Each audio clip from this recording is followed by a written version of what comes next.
guys, this is Madam, and I'm coming to you once again with this story. I feel as though it's important so that people that are parents, have grandchildren, nieces and nephews, so on and so forth, could be aware of what could potentially happen in the school system if you have children that are going in person in school. I will link the details to this article down in the description box as I always do. So let's get into this, y'all. Parents knowingly sent their children to school after positive COVID tests. This article is by Deshonda Brown, okay? It says 75 students from the elementary school were forced to quarantine. Nearly 75 students from an elementary school in Corte Madera, California, was sentenced to quarantine after one student came to school after testing positive for COVID.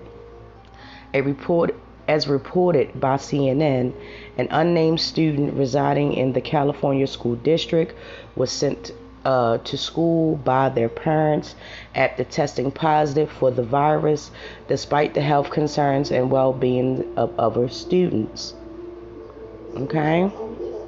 According to Dr. Brett Gretman, superintendent of Larkspur Corte Madera, if I pronounced that wrong, I apologize, school district in Marin County, the anonymous student was sent to school at Neil Cummins Elementary School for 7 days.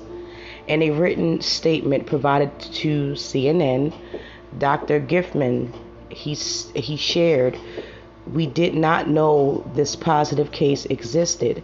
Upon the household, we learned that the student tested positive, did not inform the school, and then sent their student, and their sibling to school for 7 days.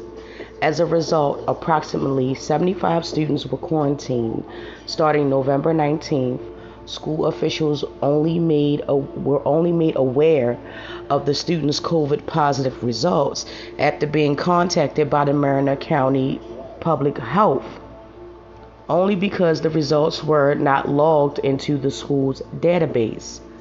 According to Marin County Public Health, the parents' actions are considered a violation of both Marin County's Student and Family Handbook on COVID Safety and Marin County's Isolation and Quarantine Public Health Order, which requires those who have been diagnosed with the virus to quarantine for at least 10 days.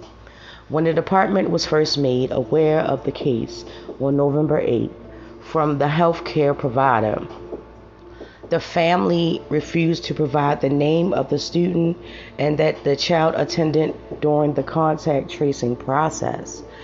Through attempts calls made by the health officials, the department eventually uncovered the school's name and notified the school's officials. On the night of November 18th, parents were notified via text message that their children had been exposed to COVID and urged them to get tested the following day. Dr. Giffman, the school's principal, and the nurse tested roughly 50 students, according to Griffin. 8 total cases were penned, including the initial child and their sibling, 3 via suspected school-based transmissions, and 3 suspected household-based cases. In this case, both the students and the public health were given inaccurate information by the parents, which led to a prolonged interval of exposure. Dr. Matt Willis, Marin County's public health officer, told CNN that this is not only a violation of basic ethics, it is a violation of the law. Violation can lead to a fine or criminal prosecution as a misdemeanor. Because of the seriousness of the violation, we're referring the case to the district attorney. Through action has been taken against the parents, the school's punishment and protocols moving forward has remained confidential. There since issued an apology letter to me, the principal and the teachers involved in recognizing their lack of judgment, Griffin told CNN. This is a community that takes COVID protocols very seriously and acts on it.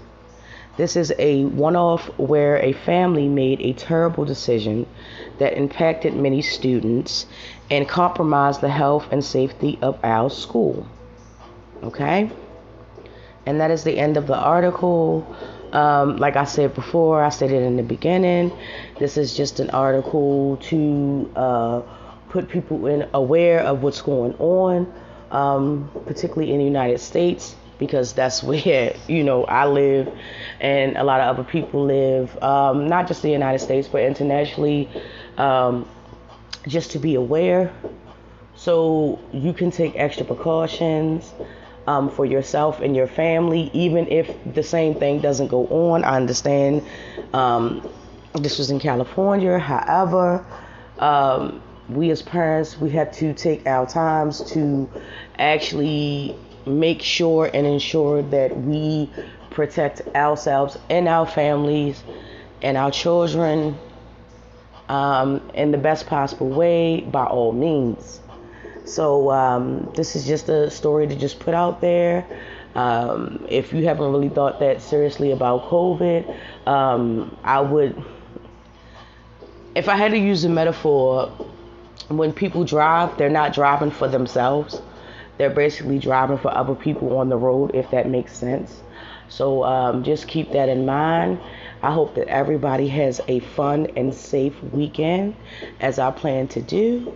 And with that being said, you guys, I'm out here.